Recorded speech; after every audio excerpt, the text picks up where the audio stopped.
O câncer é uma doença que pode aparecer em pacientes que fazem atividade física, que não bebem, que não fumam, não têm né? obesidade. Não tem obesidade, e esse paciente, ele geralmente tem um perfil melhor de resposta, geralmente se comporta melhor durante o tratamento do que um paciente obeso, tabagista, com problemas associados, como problema pulmonar em decorrência do cigarro, um problema cardíaco, obesidade, por aí vai, sedentarismo, e por aí vai. Então a gente tem que entender que todos esses detalhes, que são extremamente importantes, constroem um cenário, né? E esse cenário pode levar a uma melhor ou pior resposta. Então não dá para botar a culpa somente na doença, né? Aquilo que a gente faz no nosso dia a dia, sabe aquela atividade física que você não fez hoje? Pois é, ela vai contar.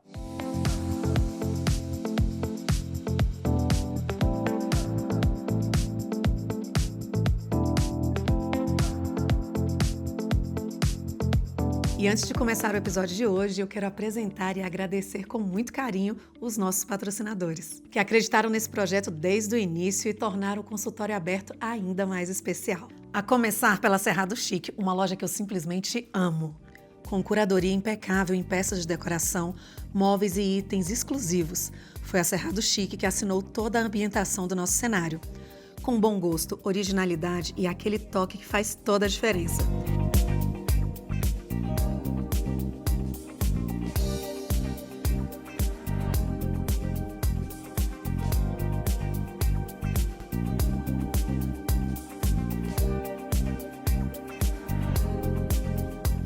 Para você que está nos acompanhando, tem 10% de desconto exclusivo na Cerrado Chic, para que você possa transformar os seus ambientes com elegância. O QR Code já está aqui e o link já está aqui na descrição. E hoje abrimos aqui o nosso consultório para o ex-presidente da Sociedade Brasileira de Cirurgia Oncológica, e hoje ele é o atual diretor da, o quê, doutor? Me ajuda? Sociedade Mundial de Cirurgia Oncológica. Sociedade Mundial de Cirurgia Oncológica. Eu tive o prazer de conhecer o Dr. Rodrigo através de uma médica, de uma oncologista, que também tem contato aqui conosco, sempre falou dele, que queria entrevistar, uma médica que queria entrevistá-lo, e eu aproveitei a oportunidade e falei, doutor, você pode, por favor, vir ao consultório aberto, gostaríamos muito de te ouvir, e sim, obrigado pelo seu sim. Eu doutor, que agradeço. E como nós temos o objetivo de falar com mais praticidade, mais didática para o público final, e sempre eu peço para que, na primeira pergunta, né, você me responda sobre a sua qualificação, sobre a escolha da medicina, se você vem de uma família de médicos, por que ter escolhido, né, aí a oncologia e toda essa sua graduação, essa parte realmente do estudo, para que o futuro paciente ou não, mas para que as pessoas possam conhecer de fato o quanto esse médico estudou, no que ele se especializou. Então gostaria que você se apresentasse e começasse por aí. Obrigado, né? Obrigado pelo convite. Saudações a quem nos assiste.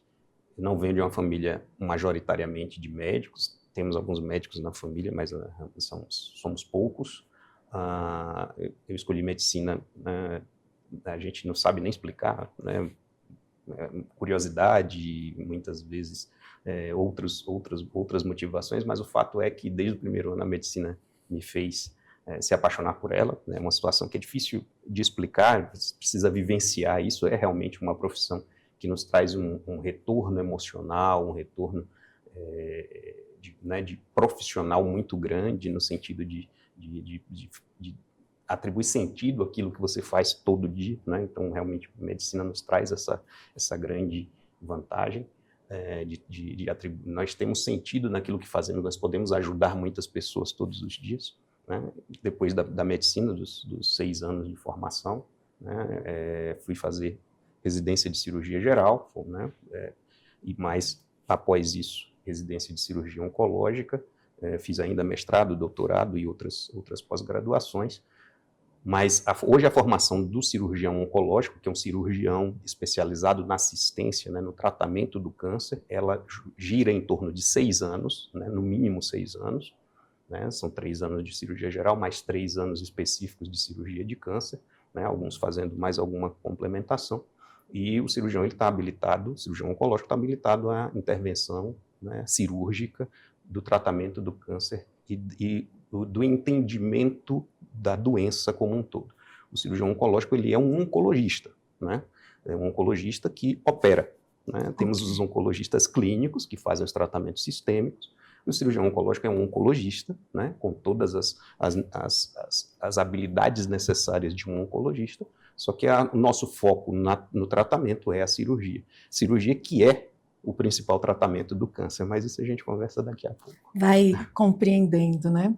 Doutor, sendo assim, o diagnóstico, quando esse paciente pela primeira vez sabe que ele tem câncer, porque à medida que eu fui entrevistando aqui no consultório aberto, eu compreendi que tem o oncologista que só cuida de tratamentos, ou seja, ele vem depois da sua intervenção. Se eu estiver errada, você me corrige, muito provavelmente eu vou errar aí no meio do caminho, mas eu queria entender se você dá esse diagnóstico e, se sim, o que você percebe emocionalmente naquele primeiro momento onde aquela pessoa ouve: eu tenho câncer, eu estou com câncer? O oncologista cirurgião, nós geralmente participamos, né, desde o primeiro momento, ou de um momento próximo ao diagnóstico, né, da doença em si. Uma vez que a cirurgia, né, é o principal tratamento em 60% dos tumores, né, dos tumores sólidos, são aqueles que não são nem leucemia nem linfoma. 60% desses tumores são tratados eminentemente com cirurgia, né?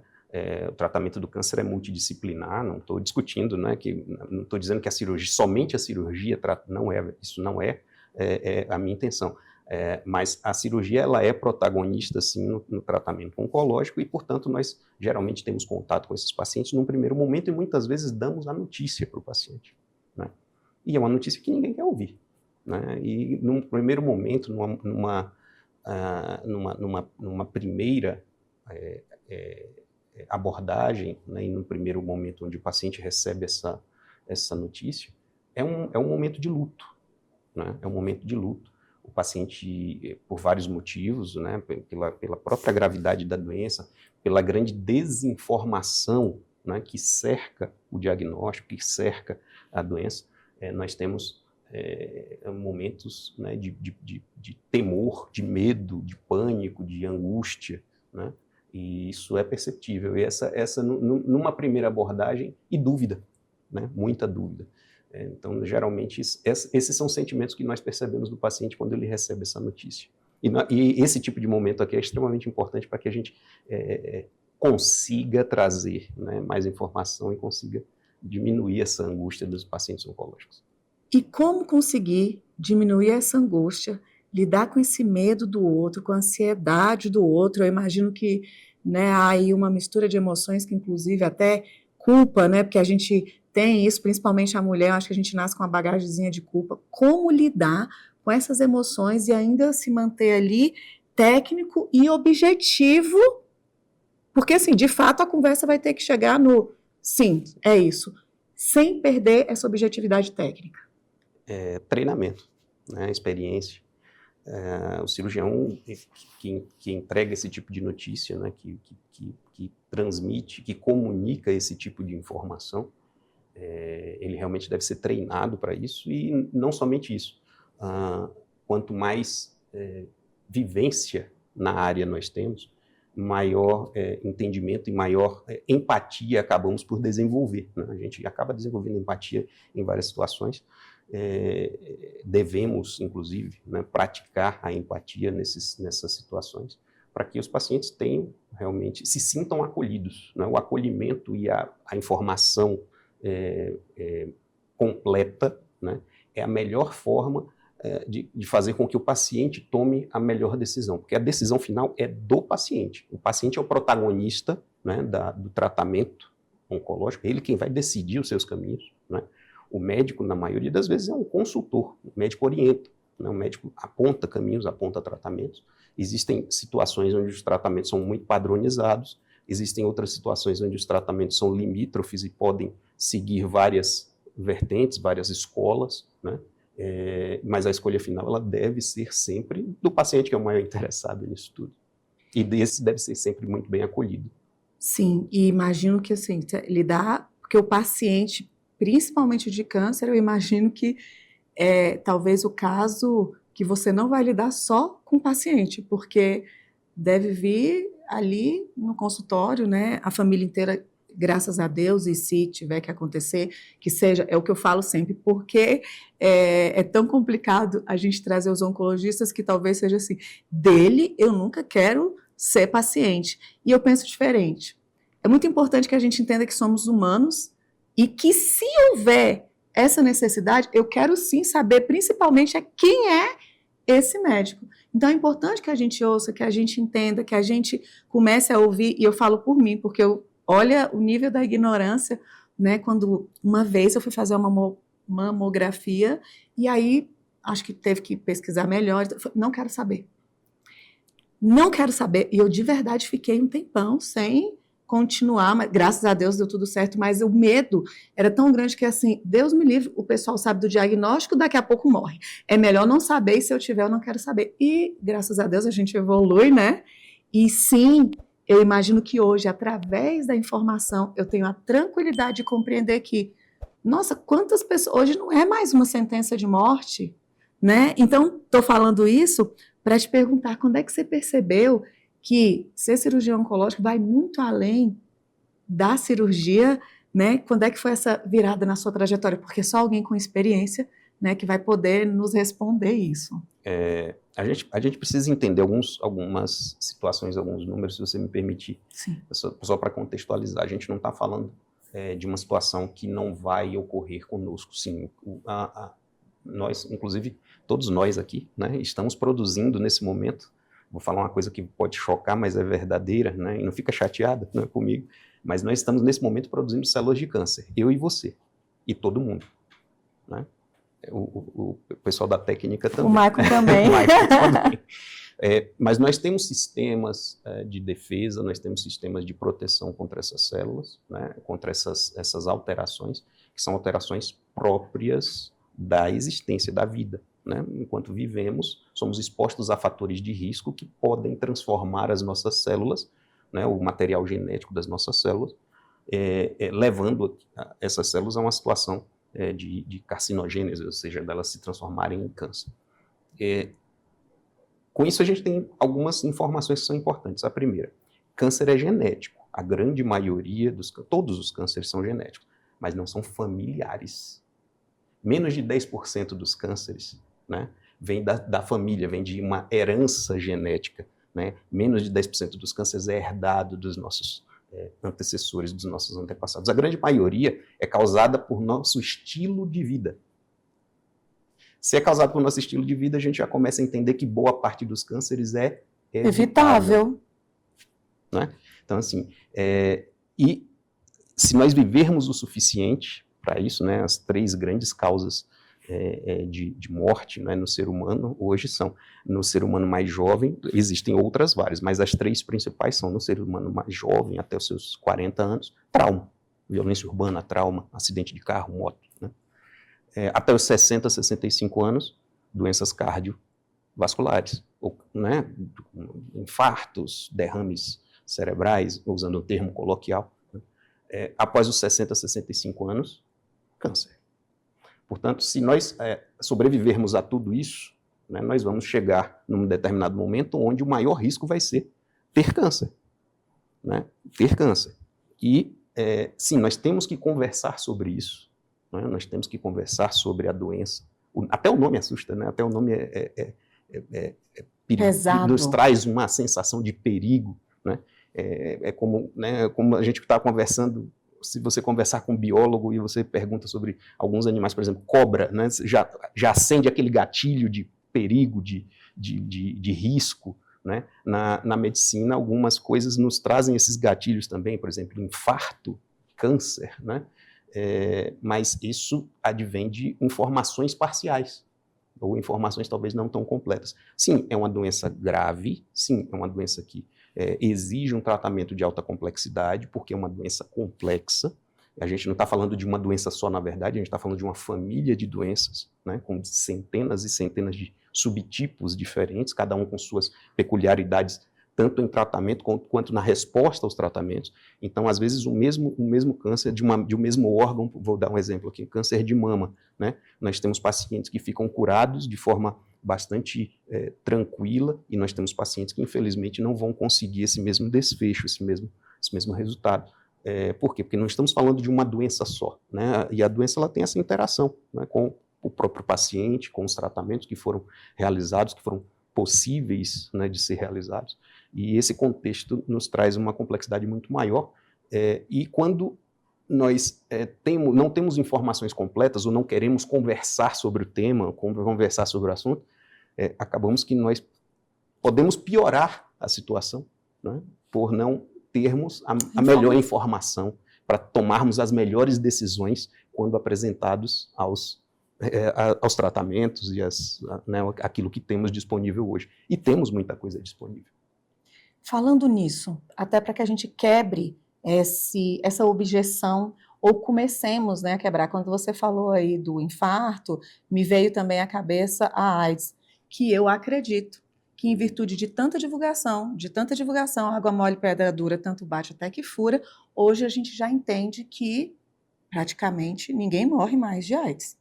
Os medicamentos, né, a quantidade de medicamentos reduziram, dentre outros fatores, né, eu tive a oportunidade de morar nos Estados Unidos e conheci algumas das pessoas de minha próxima conversa. Foi a primeira pessoa que eu conversei que falou que não, agora é só esse comprimidinho, porque antes disso eu só conheci um colega de hospital da minha mãe que morreu e ele tomava um monte de remédio. Então, ver, entender, vai melhorando isso. Então, vamos trazer alguns pontos que seja essa a nossa oportunidade de começar também a quebrar esses tabus. O que hoje, percentualmente falando de cura, de diagnóstico precoce, porque quando você estava falando também daqui teve o câncer de mama e outra que também tem, talvez a grande diferença entre elas seja em que momento eu descobri, desde quando eu estou procurando, né, me cuidando. Essa é outra situação extremamente interessante e que traz ainda mais complexidade a todo o contexto. Medicina, a gente não lida com matemática, né? Medicina, a gente lida com estatística, né? E estatística, ela tem uma margem, um padrão, né, dentro daquele grupo de pessoas, daquele grupo de pacientes daquela determinada doença. Em oncologia, nós acreditamos muito e temos que acreditar no que chamamos de individualização do tratamento, né? E customização do tratamento. Por quê?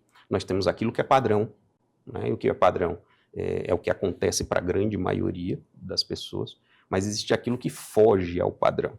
Então, nós temos que individualizar e entender, né, justamente pela complexidade da doença, aquilo que vai ser benéfico ou não dentro do tratamento.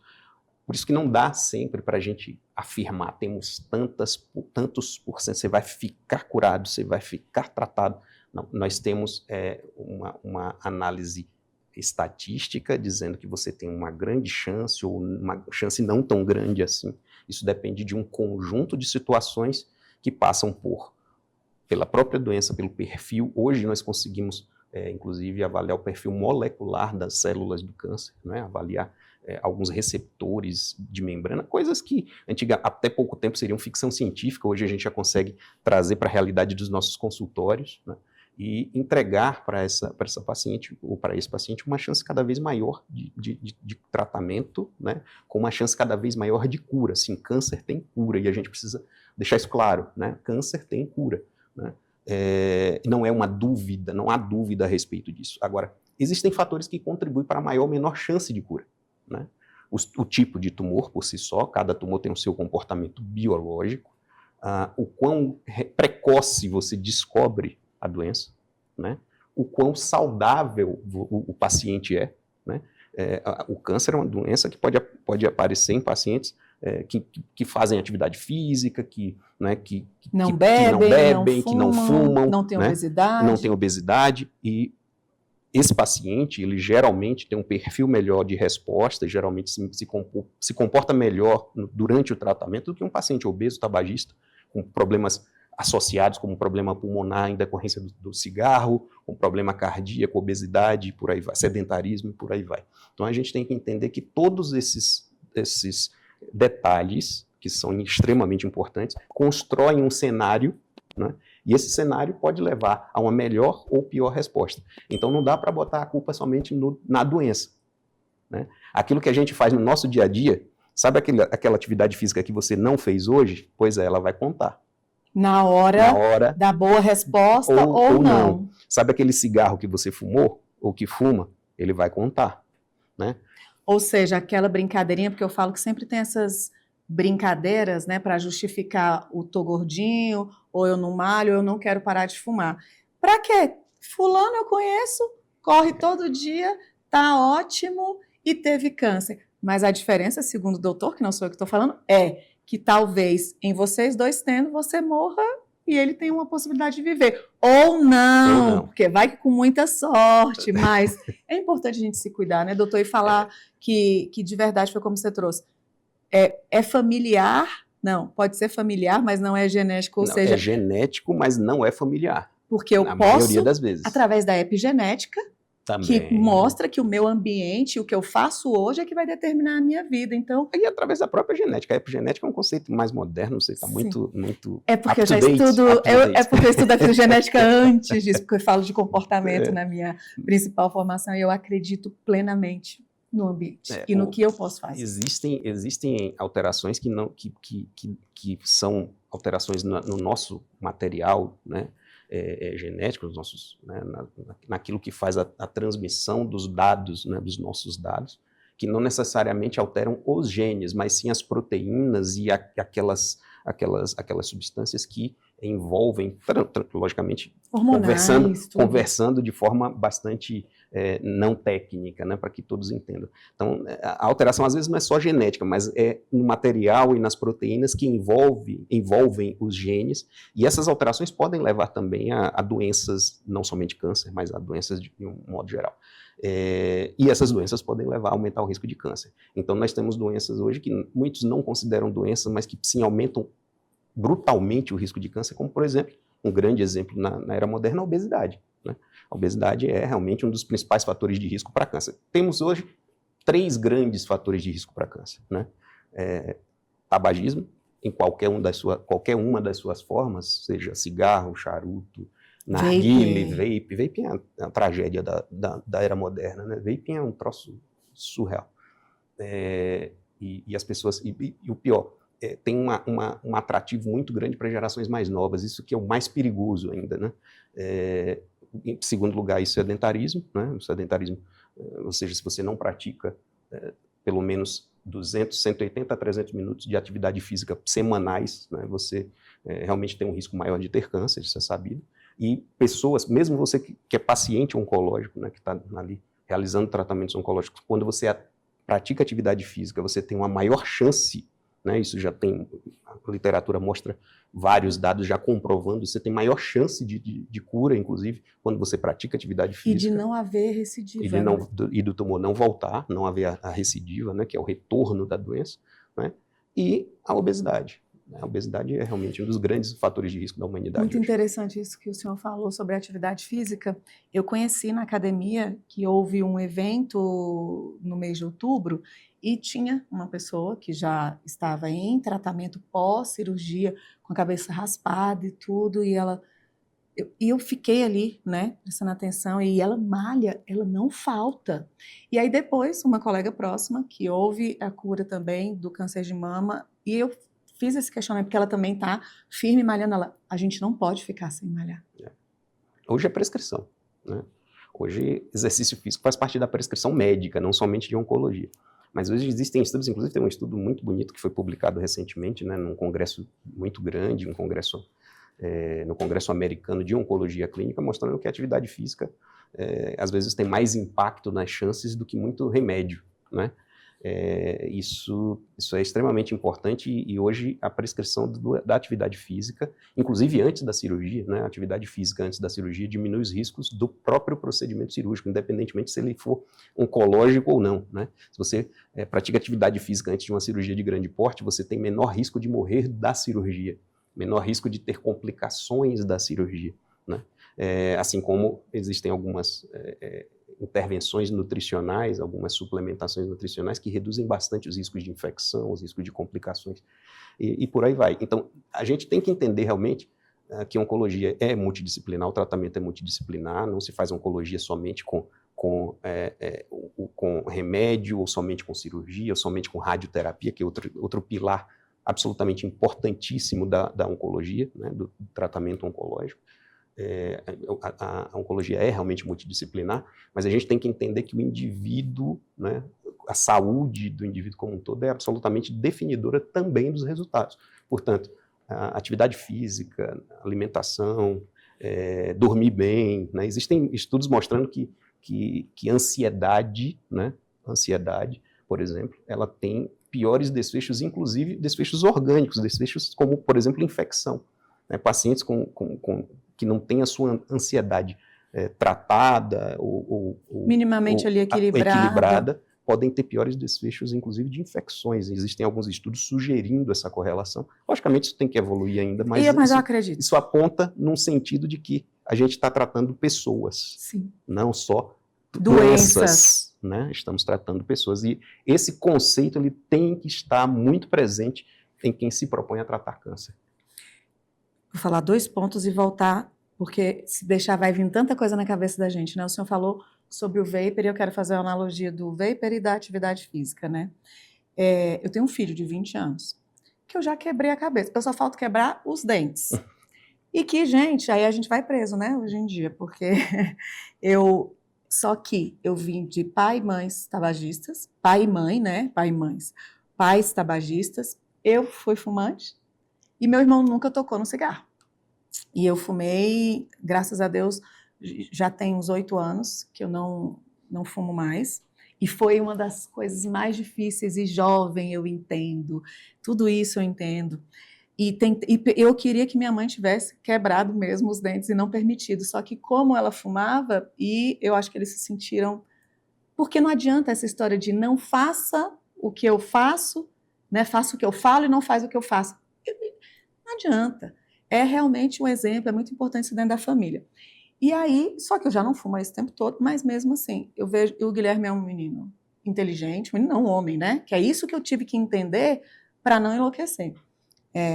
Que tem toda a possibilidade, mas é o ambiente, é o que se fala, é o que aquilo demonstra. Então eu trouxe essa situação, trouxe a minha vulnerabilidade para falar da mídia, que aí vai também de encontro com o câncer, essa história, né, também a mídia, ela é algo que é desastroso no nosso mundo atual em determinados pontos. Porque eu me lembrei, quando você estava falando, daquele filme do cara que tinha câncer, que vomitava muito. E aí, tudo que se mostrava era algo muito ruim, e é uma hora que é uma oportunidade que a mídia tem, que é o que nós estamos buscando fazer aqui agora, de mostrar uma informação real, né? Sem tanta firula, sem desenho. É a mesma coisa desse vapor, como eles mostram, da forma que é. Então, assim, é de uma extrema ignorância, mas a gente não pode fazer nada, porque é o que eu falei. Tem um momento da vida que você não fala mais, que você não vai ser... Eu não mando em nada, e eu me lembrei agora do que você falou, lá atrás, quando a gente estava falando que é uma decisão. É uma decisão como cada um vai morrer, né? E aí a gente, pai e mãe, fica enlouquecendo, aí você vai ficar doente, não vai adiantar, e que Deus abençoe e cuide, porque é muita burrice nesse mundo de hoje, alguém ainda ter a capacidade, eu tenho um anjo desse dentro de casa, de fazer isso, mas o que leva? E a mesma coisa vale para como alguém ainda continua sem fazer atividade física.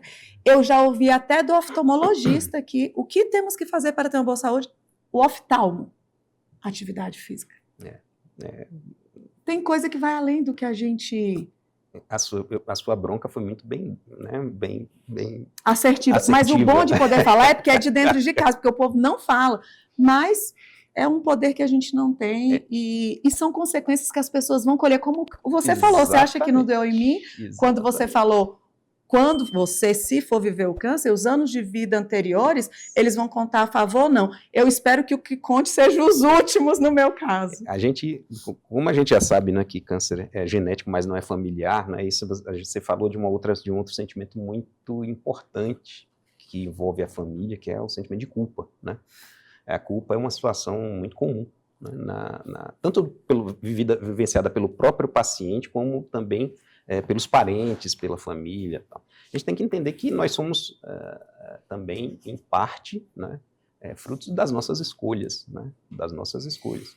E realmente, né, os nossos estilos de vida, né, eles influenciam, impactam diretamente também em toda essa situação, em todo esse cenário. Mas o que a gente tem que entender é que a construção, existe muito mito, né, muito mito, que afasta as pessoas das verdades, né? Pelo menos, a verdade e ciência é uma coisa que às vezes muda, né? Então, o que é verdade hoje, amanhã a ciência pode dizer que não é tão verdade assim, né? Mas o que a gente deve seguir. Não existe nada mais que nos aproxime mais da informação verdadeira que a ciência. Por isso que é importante a gente buscar informações em fontes científicas, em fontes verdadeiras. Toda vez que a gente que a gente recebe uma informação que passou por um filtro, né? Seja a opinião de alguém, seja um comentário de uma pessoa, muitas vezes, às vezes até a opinião de um especialista, às vezes a gente não tem aquela maior proximidade com a informação verdadeira, né? Então, o melhor remédio para esse tipo de situação, né, da criação dos mitos, né, dos tabus, do medo, né, do pânico muitas vezes gerado pelas mídias. A mídia, ela, como você mesma falou, ela pode trazer informações precisas, informações verdadeiras, mas também pode construir monstros, né, e esses monstros eles podem ser tão perigosos quanto a própria doença. Sim. Né? Então, a nossa obrigação, enquanto, inclusive, profissionais de saúde, é tentar destruir esses monstros que todos nós criamos. Inclusive, nós, profissionais de saúde, também criamos os nossos monstros, né? Nós precisamos destruí-los e precisamos aproximar as pessoas da informação mais precisa possível. E um dos monstros, que é o meu objetivo aqui com o consultório aberto, é acabar com aquele monstro do médico Deus, que não olha no rosto do paciente, que passa uma receita e te entrega, muitas vezes sem te olhar, e é por isso que quem ganha, se eu tiver um acolhimento dentro do hospital, com alguém que me olha no olho e fala, porque tem um poder pessoal muito grande em ser médico, isso ainda não foi quebrado, mas tem que ser aproveitado de uma forma a entender que esse poder porque se você falar, a minha mãe vai fazer. Doutor, por favor. Só que aí esses doutores, né, precisam também humanizar, olhar e entender que ou você olha ou a mídia que cria esses monstros vai ganhar. É quem ganha, e vai ganhar quem acolhe, né? Quem de verdade respeita, pelo menos. O indivíduo. Sim. Vamos voltar. Doutor, existe um momento certo para operar? A cirurgia, como eu já falei, né, ela é realmente, na grande maioria dos tumores, ela é o principal tratamento quando se fala em cura, né? Na grande maioria dos tumores sólidos, né? Quando se fala em cura, a cirurgia é realmente quem tem a maior chance de cura, na maioria dos tumores, não em todos, mas na maioria dos tumores. Portanto, o melhor momento de operar, né? Existem várias abordagens para a sua pergunta. A gente está falando aqui de um momento cronológico dentro da jornada do paciente, o mais próximo possível do diagnóstico, né? Então, assim, o melhor momento de operar é quando a doença ainda estiver. Se nós tivermos a sorte, que muitas vezes não temos essa sorte, mas se tivermos a sorte de detectar precocemente a doença, se a doença tiver indicação cirúrgica, esse paciente deve ser submetido dentro de uma brevidade, dentro do menor tempo possível, ao procedimento cirúrgico. Agora, a informação importante, ao procedimento cirúrgico adequado. Não é qualquer cirurgia, de qualquer forma, feita de qualquer jeito. Porque muitas vezes, quando nós não oferecemos o melhor procedimento, da melhor forma, executado né, dentro da expertise que é exigida dentro do tratamento oncológico, né, por um cirurgião que se dedica ao tratamento de câncer, né, nós podemos, em vez de oferecer a melhor chance de cura, podemos inclusive atrapalhar. Né? Podemos, inclusive, atrapalhar. Isso serve para qualquer tipo de tratamento oncológico. Eu não estou falando só de cirurgia, não. Tá? Estou falando de tratamento oncológico como um todo. Portanto, isso nos leva a uma conclusão. É importante, a escolha da equipe é fundamental, a detecção precoce é fundamental, a prevenção é o que mais muda a história, né, do paciente oncológico, a história natural da doença, é a prevenção, a detecção precoce ela faz parte da prevenção, né? Tecnicamente, só, né, tentando explicar um pouquinho, a gente tem vários tipos de prevenção. Prevenção primária é afastar os fatores de risco, ou seja, não fumar, fazer atividade física, manter peso ideal, vacinar contra HPV, não se expor ao sol de forma errada, ou se expor ao sol com proteção, e por aí vai, né? E engraçado que todo mundo sabe disso, né? Não são informações escondidas, né? Não precisa ser especialista em oncologia para saber disso. A prevenção secundária, que é o diagnóstico precoce. Então, preventivo ginecológico, mamografia e outras, colonoscopia, né, aos 45, e tantos outros diagnósticos, rastreamentos que podem levar a diagnósticos precoces, e por isso, com isso, facilitar, né, o tratamento, tornando a jornada do paciente muito mais curta e muito mais efetiva em termos das chances de cura, né? E a prevenção terciária, que são os tratamentos oncológicos, aquele tratamento de alta complexidade, né, desses tratamentos, do qual faz parte a cirurgia. Achei muito interessante, porque só hoje aqui eu já tive vários outros, né, cirurgiões cabeça e pescoço, outras pessoas da oncologia, mas só hoje eu entendi que a cirurgia ela é um tratamento, ou seja, a rádio é ou seja, eu posso ter um ou outro, ou eu posso ter a cirurgia e ter que ter os outros. Sim. Explicam. Isso. Essa é a grande beleza e a grande complexidade da oncologia, do tratamento oncológico. Em várias situações, inclusive, você precisa ter os três, né, que são os três pilares da oncologia, que são cirurgia, quimioterapia, terapia sistêmicas, hoje a gente tem a imunoterapia, que é uma revolução, né, e a radioterapia.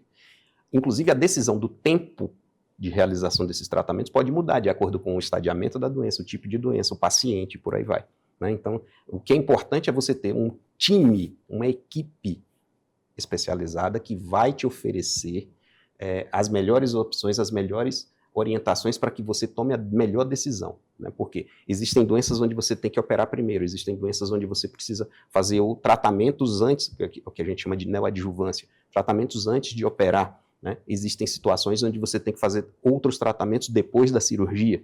Isso deve ser individualizado, deve ser discutido caso a caso, né?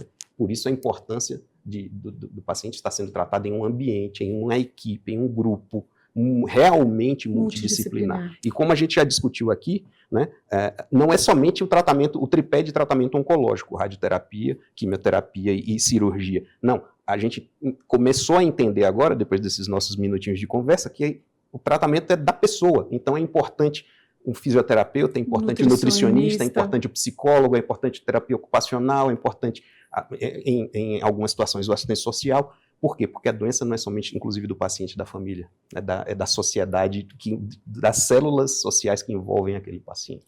E até porque o sofrimento, aquela casa adoecida, é também uma casa que vai deprimir, é uma casa que recebe o impacto total, né? Então, ter esse assistencialismo também para a família, né, que eu imagino que aí a gente vai entrar em outra seara, que tem toda essa questão do paliativo, né, que não é só, supostamente, não deveria ser só para um momento, não está se falando de morte, mas de como viver esse momento, né?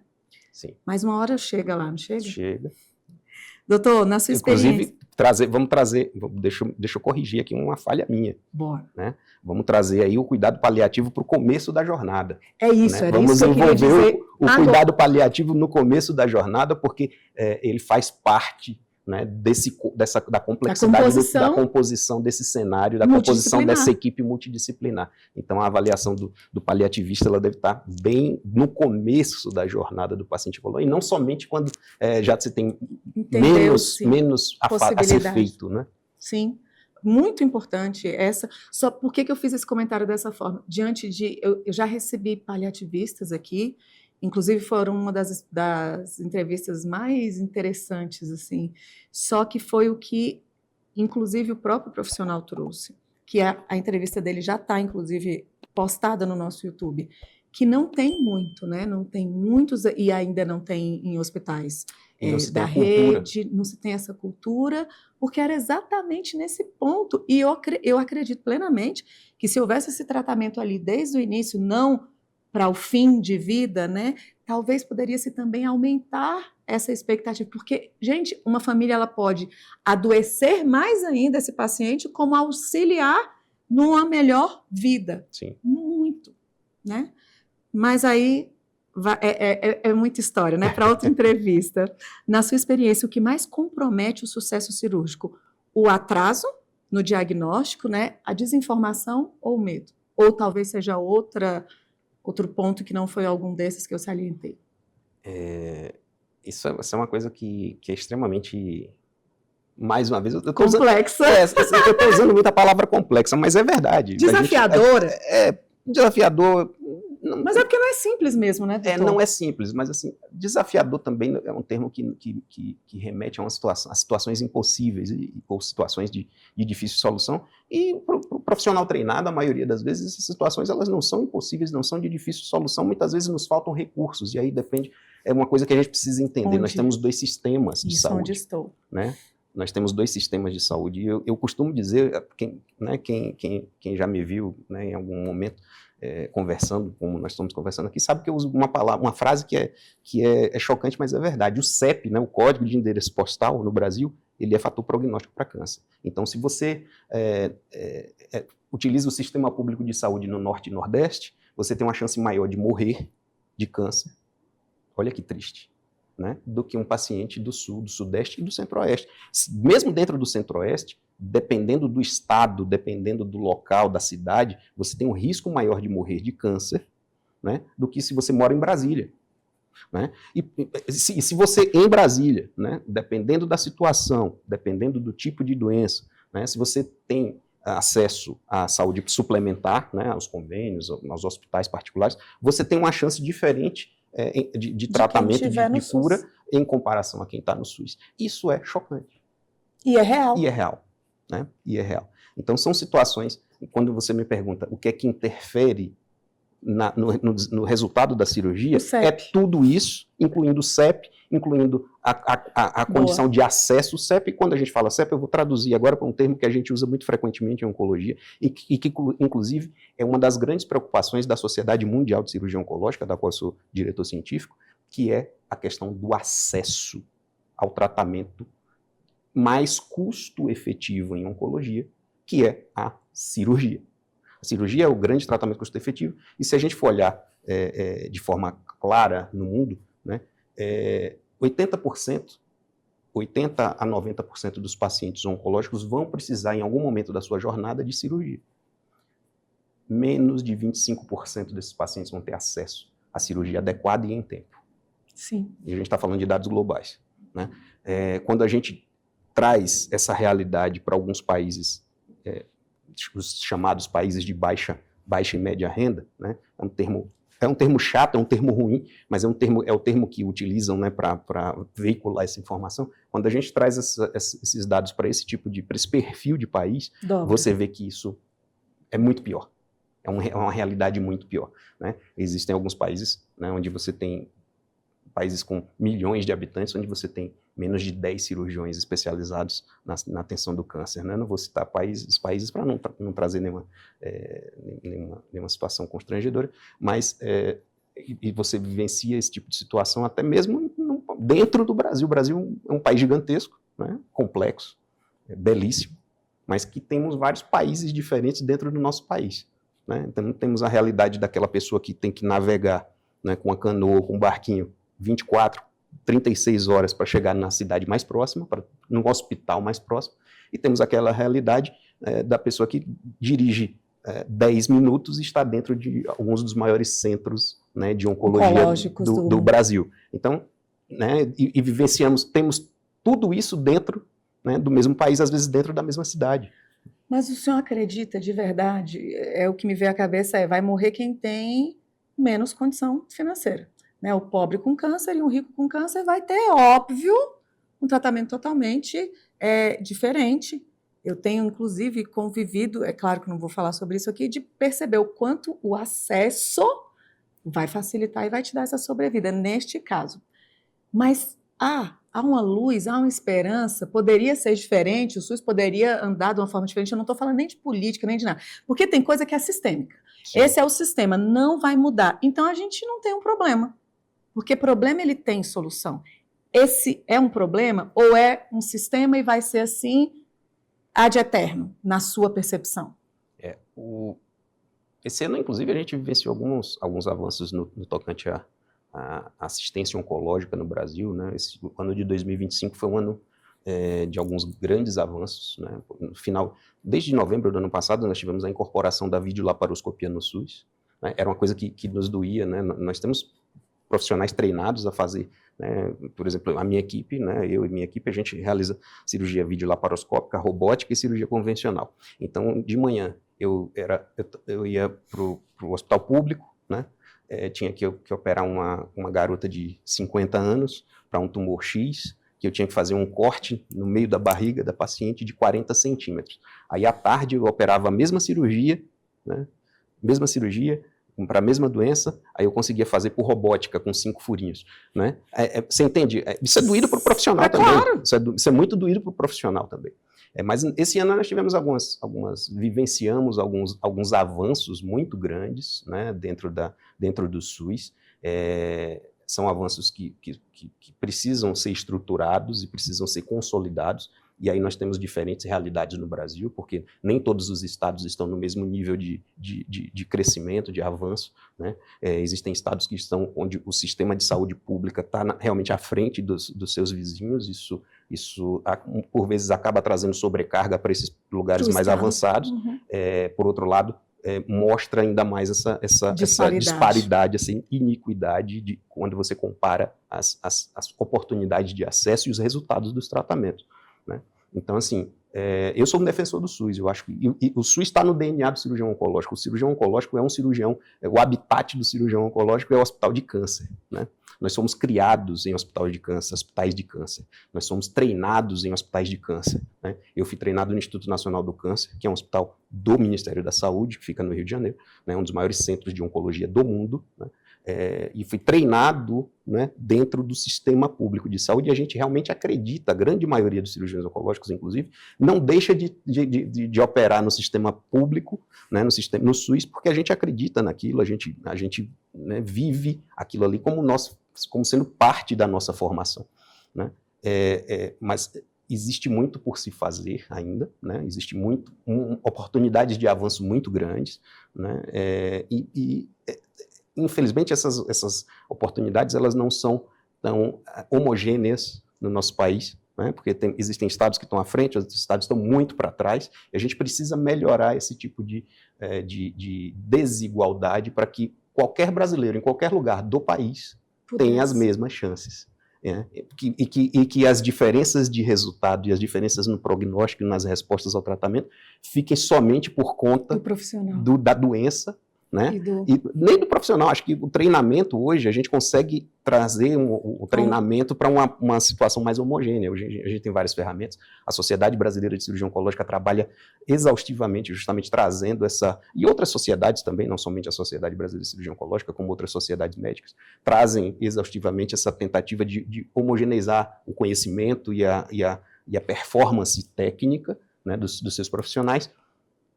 Mas a gente precisa de recurso, né? Uma cirurgia de alta complexidade não se faz em qualquer lugar, de qualquer forma. A gente precisa de recursos e, infelizmente, alguns recursos em alguns estados não são iguais aos recursos que eu tenho aqui em Brasília, ou que os colegas têm em São Paulo, ou no Rio de Janeiro, ou no Rio Grande do Sul, ou em Minas Gerais, e por aí vai. Ou seja, vai depender do sistema. Do sistema. Mas o sistema, nós precisamos entender o SUS como uma situação que precisa ser defendida, precisa ser trabalhada, porque por mais... porque apedrejar não vai resolver, adiantar. Não vai resolver e vai piorar. Sim. Então, realmente, o SUS é uma situação... E temos profissionais brilhantes no SUS. Doutor, eu brilhantes, né? Fiz uma apendicite grau 4, né? Eu tenho um corte do umbigo, esse corte de tantos centímetros aí, e graças a Deus, minha mãe trabalhava na época no HRC, eu tinha plano de saúde, eu era executiva já na época, né, no corporativo, mas eu quis operar lá, porque ela conhecia, inclusive eu não achei esse médico ainda. Se isso chegar em algum lugar, eu quero muito poder trazer o Dr. Conde aqui, o nome dele é esse, e ele fez a minha cirurgia. Eu voltei, porque deu uma infecção enorme, Inclusive, tinha um médico aqui contando essa história um dia, eu falei, gente, olha, e realmente, eu acho que naquele momento minha mãe já trabalhando ali no hospital falou, agora ela vai. Aí eu voltei, teve que abrir tudo de novo, e graças a Deus eu fiz, porque era um dos melhores cirurgiões, e minha mãe falou, não, vai operar com o Dr. Conde, e eu não fui para a rede particular, e meu parto, eu já tinha também plano de saúde, mas eu quis ter ao lado da minha mãe, porque ela trabalhava no PS da Gineco, e pôde participar, estar conosco. Então, assim, eu sou grata. E esse programa existe por causa, e talvez você não me perguntou, mas a sua mãe é médica? Não. Técnica de enfermagem aposentada da antiga Fundação Hospitalar, que hoje é Secretaria da Educação e porque eu sou da Educação, da Saúde, eu estou um pouco emocionada, e é por essa mulher que tratou, ela que no plantão, bora! Tem mãezinha parindo lá fora. Todos os médicos que conhecia trabalhou no 10º andar, quando o hospital de base ainda era ortopedia, e vinha de ônibus, quando era Golden Garden, que eu precisei operar o joelho com 12 anos, e foi ela trabalhando aqui como técnica, não é a enfermeira. E isso aqui existe, surgiu por essa mulher, que tratou com muito esmero. Eu acho que é o jaleco mais branco que eu já vi, bolsinha de lápis ali do lado. Mãe, não vai hoje não? Carola, tem um colega esperando para render o plantão. Então, assim, amiga dos médicos, de todo mundo. Então, assim, eu sou defensora e fui, o meu parto, minha cirurgia é a coisa mais linda de cuidado que as médicas, né, a doutora Rosane, a doutora Nádia, que eu também já convidei, mas ainda não consegui encontrá-las, porque vai ser uma oportunidade de poder dar esse espaço para os profissionais e para a população, para poder entender que a gente é muito grato aqui em Brasília mesmo, como nós devemos ser, mas é quem joga pedra porque não conhece. Olha a saúde, o saneamento básico que nós temos aqui para quem está lá no Nordeste. Sim.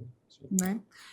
Mas mais um dos grandes pontos aí que esperamos ter, né, esperar essa esperança de melhoria, né? Agora, voltando aqui para essa sua jornada, não só na medicina, mas também nas sociedades, nessa busca. Hoje eu pude ver, entender, já tinha te ouvido, mas é muito claro nos seus olhos o quanto você busca e tem esse real sonho. Eu falo que quando a verdade ela é muito grande, a gente nem precisa falar, os olhos eles gritam isso, né?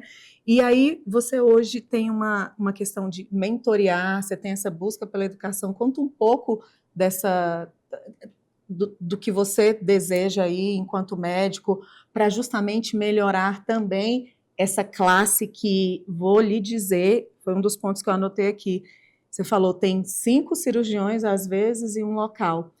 Estão formando tantos mais médicos, eu sei que não tem residência para todo mundo, esse é um ponto que se tem que...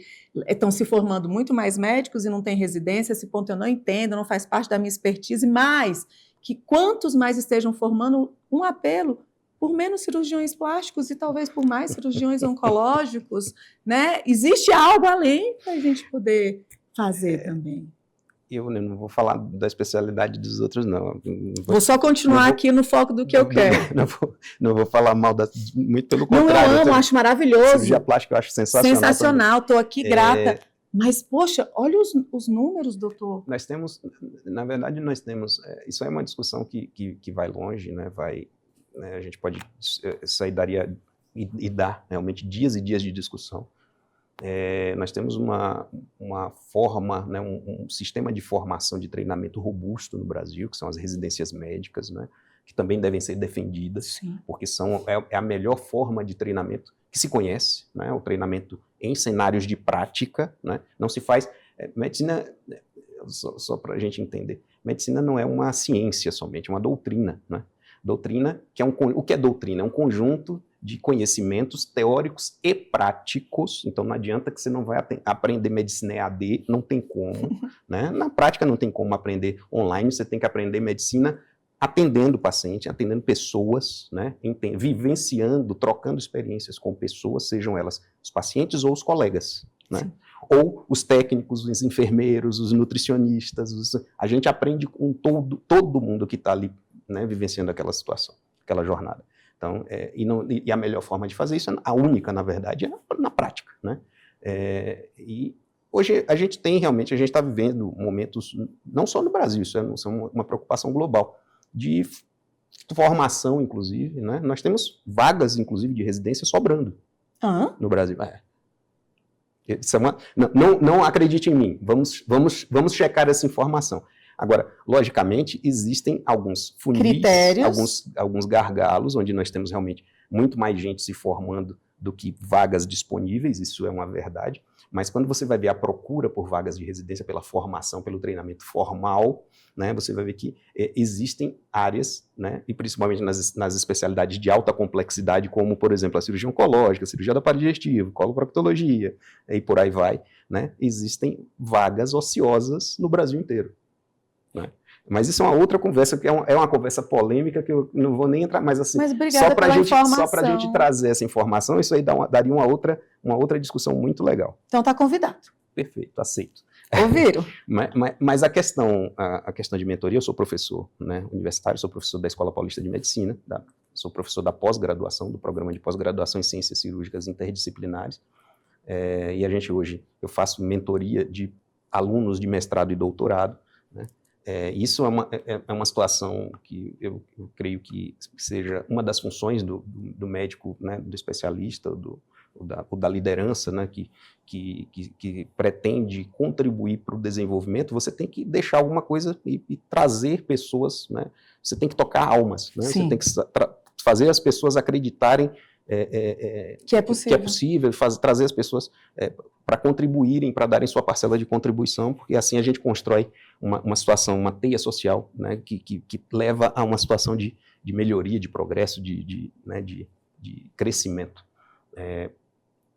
E quanto à questão de mentoria, cursos, mentorias privadas, é um projeto que eu tenho, um projeto que eu estou pensando, desenhando, amadurecendo, né, porque uma coisa, para você entregar uma coisa de qualidade, você não pode fazer de qualquer jeito, você tem que, né, transformar isso num projeto sólido.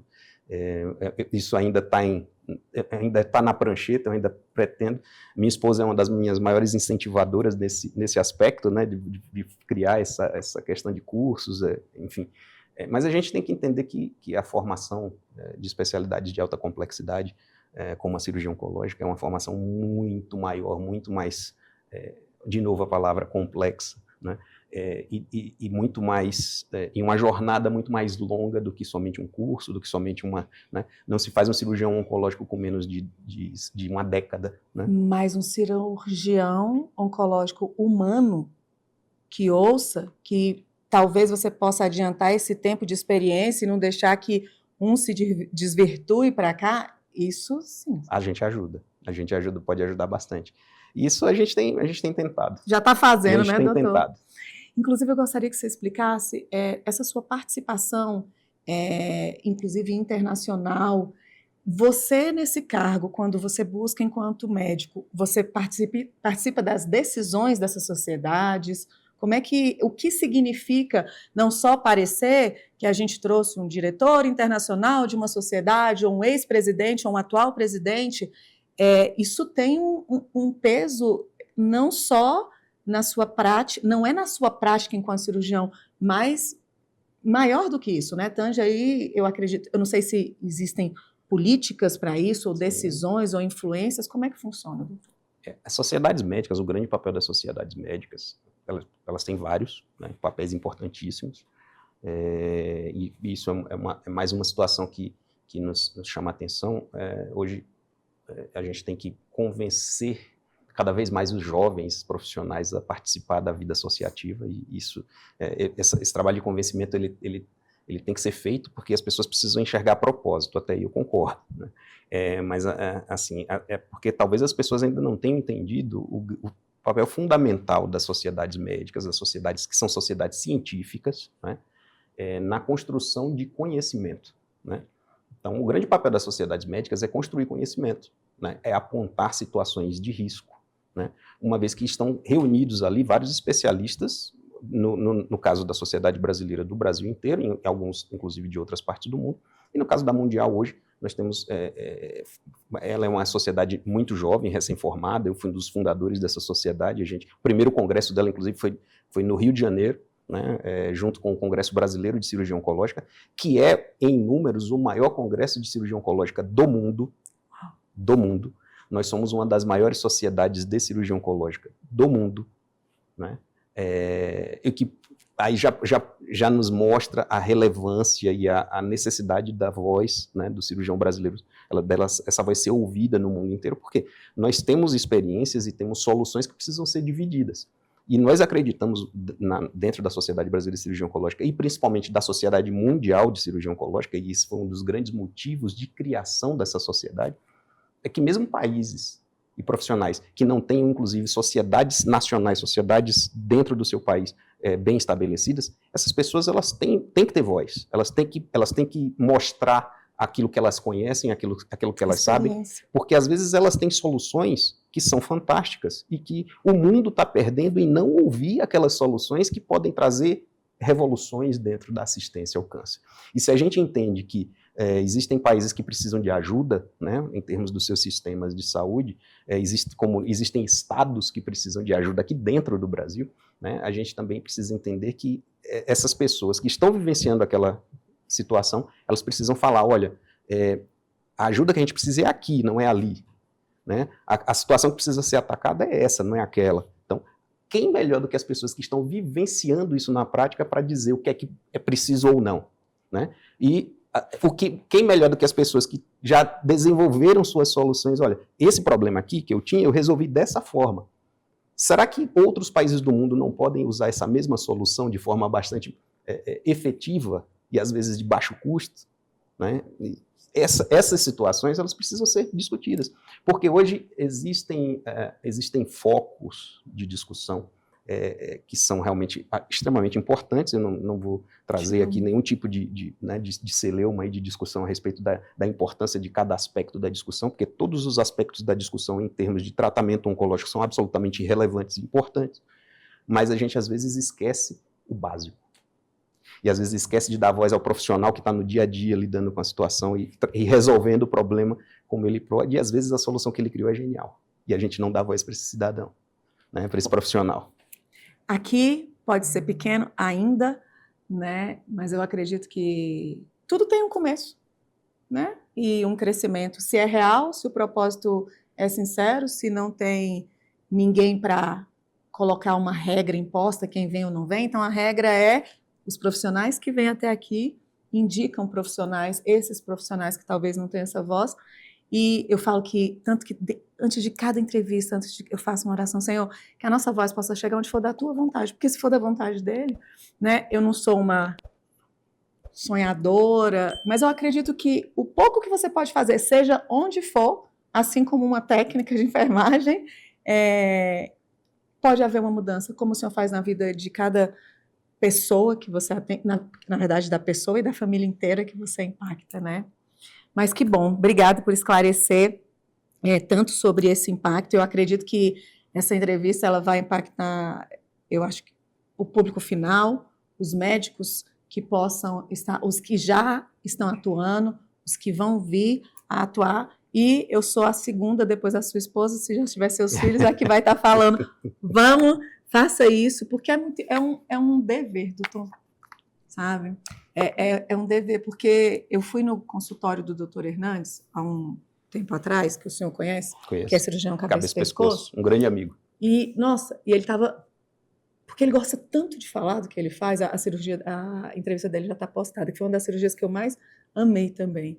E ele trabalha com a instrumentadora, enfim, alguém que é específico, porque isso, e ele estava lá explicando, e na verdade ele mostrou e pediu para abrir na internet o professor dele, que morreu recente, eu até tenho anotado, te ouvindo falar, eu me lembrei, e foi aquele cara que inspirou e transformou o médico que ainda é hoje, e são vocês que vão ser aquele cara. Eu falei, ei, o próximo é você, mas tem que se movimentar, né? E se dedicar a ensinar, porque eu acredito até hoje que é a única forma que a gente vai poder mudar qualquer coisa, seja no país ou na nossa casa.